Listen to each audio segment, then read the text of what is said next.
The President of the United States.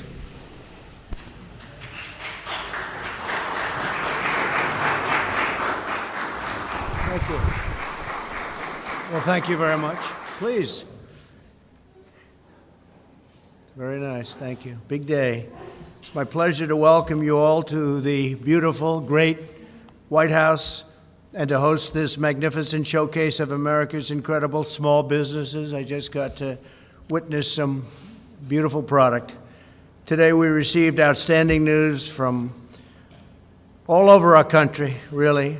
The United States economy has added almost 5 million new jobs in the month of June. That's shattering all expectations and shattering all records, historic records. History of our country, we've never added anywhere near that. And last month we also broke the record, but now we shattered it, much higher than even last month. This is the largest monthly jobs gain in history. We added 2.1 million leisure and hospitality jobs, 740,000 retail jobs, 568,000 education jobs and healthcare jobs, 357,000 service jobs, and very importantly to me, because you know what's happening with manufacturing, we're bringing it back because we've made incredible trade deals. So manufacturing jobs are coming back, and we added 356,000 manufacturing jobs. Incredible numbers, all records. African-American workers made historic gains, the likes of which we've never had before. With 404,000 new jobs in June, that's a record, and that's the highest number ever. We had 700,000 new jobs over the last 2 months for African-American workers. That's the highest ever, and both months are the highest. We shattered last month's record. That was a record, and we shattered it. Hispanic employment is up by 1.5 million jobs. Great businessmen and women, and they're up 1.5, think of it, million jobs. Hispanic. 80% of small businesses are now open. New business applications have doubled since late March. America's economy is coming back much stronger than ever anticipated by most people, almost all people, because these numbers were, even the most optimistic people, these numbers are being doubled and tripled over what they thought would be possible. We're grateful to be joined today by Secretary of Commerce Wilbur Ross. Thank you very much, Wilbur. Thank you very much. You're doing a great job. Every company here today embodies true American excellence. Your stunning craftsmanship, I just witnessed some of it. It's incredible. It's treasured and prized all over the world. The product you make is like none other. And your spirit for America and the greatness of our country is unrivaled.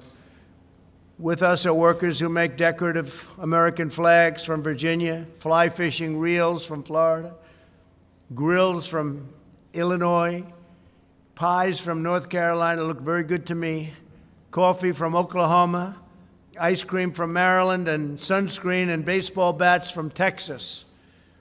With unmatched skill and devotion, you make the goods and build the products that proudly bear the wonderful phrase, made in the USA. You're seeing that more and more, made in the USA. We're bringing our jobs back because of trade deals. We have great trade deals, and jobs are coming back.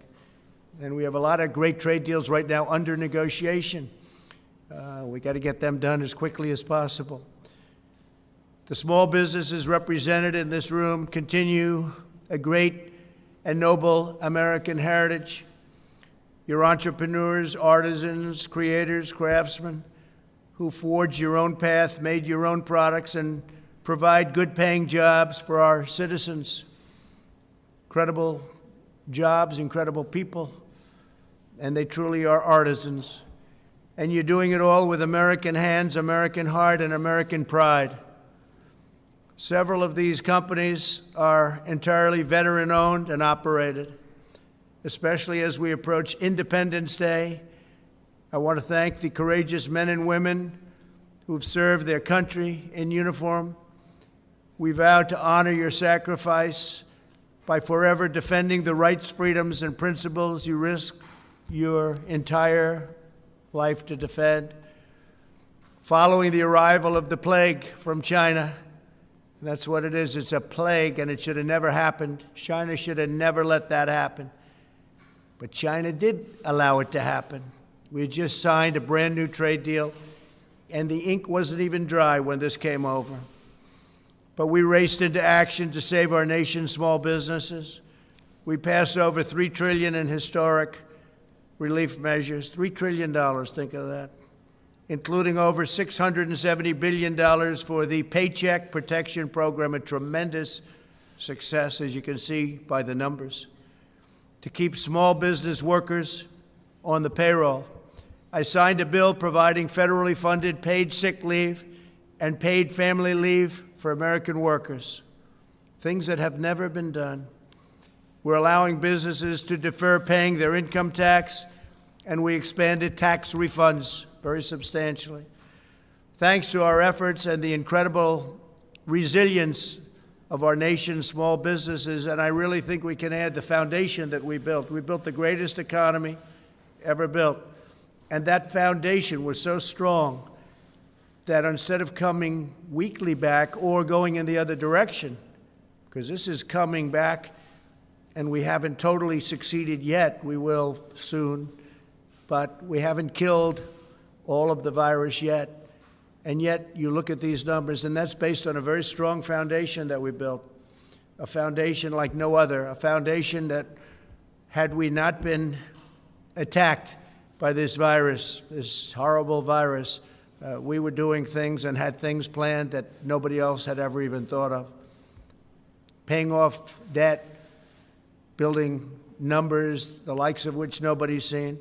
And yet next year we'll be in a position where I believe, in a certain respect, I think we'll even be stronger than we would have been because of what we're doing. But only that strong foundation allowed us to be up here today talking about these record-setting job numbers and other numbers that we're producing. Because America's economy is now roaring back to life like nobody's ever seen before. Nobody's ever seen numbers like this. In May, retail sales surged by nearly 18%. That's a record. We recently saw the best 50-day increase in the history of the stock market. So we had 50 days, go back a couple of weeks, we had 50 days, the likes of which we've never had in the history of the stock market, which to me means jobs. And it's lifting up 401ks and retirement savings for American workers. We're doing numbers like nobody's ever seen before. Take a look at 401ks.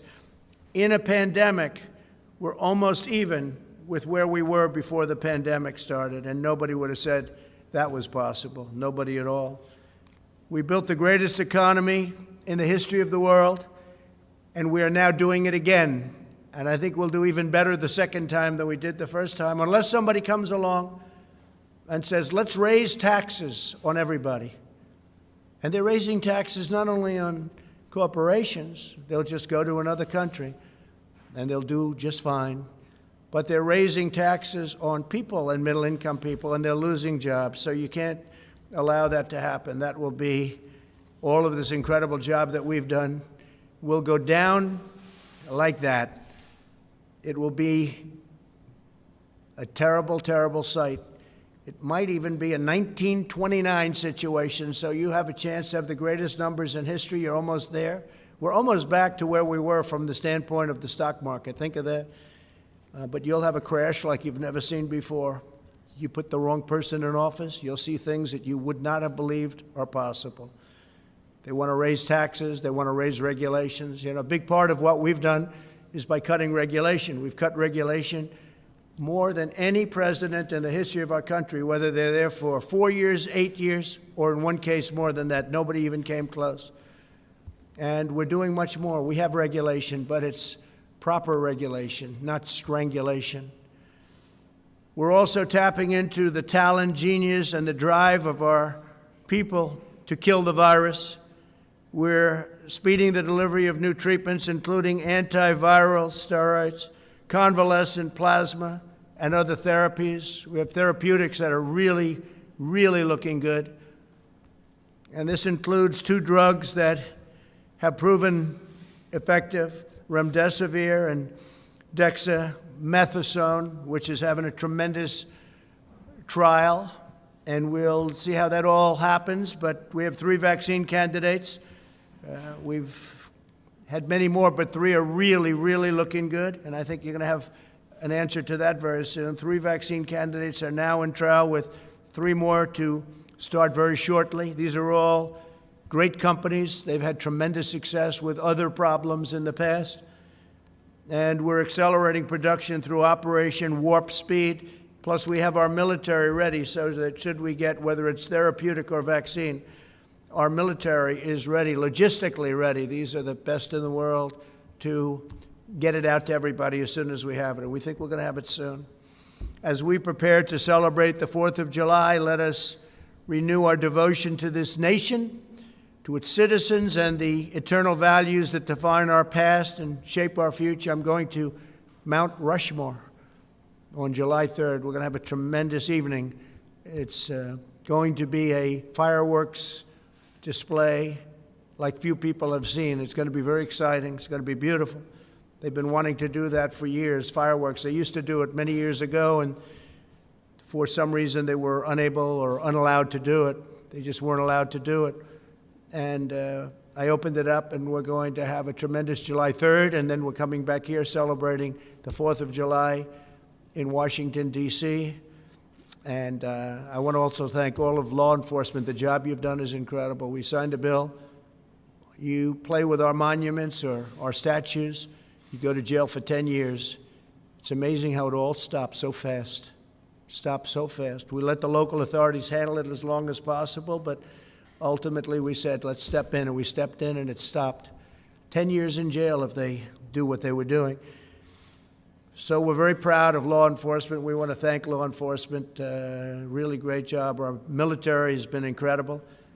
Our National Guard has been just incredible all over. I'm glad to see in Seattle they took care of the problem, because as they know we were going in to take, we were ready to go in, and they knew that too. And they went in and they did what they had to do. We're a nation committed to equal and abundant opportunity for citizens of every race, color, religion, and creed. The American dream is the sacred birthright of every American child. And that's what we have, is we have the American dream. And nobody's going to shatter the American dream, not the anarchists, not the agitators, not the fools, not the looters. They're not going to have any impact on the national dream like no other. That's why we're here today, to ensure that every citizen can achieve their dream, achieve their destiny, and realize their full and extraordinary potential. That is how we will renew, rebuild, and restore America. We've done an incredible job in a 3.5-year period, a job like nobody thought would be possible to be done. And we're doing it again, and we're doing it, I believe, bigger and better and stronger than ever before. You're going to see that next year. And unless it's tampered with, we're going to have a year next year like no other. It'll be a phenomenal year, a successful year. And we'll have our best job numbers ever next year. We'll come back stronger and more prosperous than ever before. And next year will be, I think it'll be one of the, from an economic standpoint, the greatest or one of the greatest economic years we've ever had. So I just want to thank everybody for being here. I want to thank all of these incredible artisans and business people for showcasing your amazing products. And I just want to leave you by saying very important words. God bless America. Thank you all very much. Thank you. Thank you very much.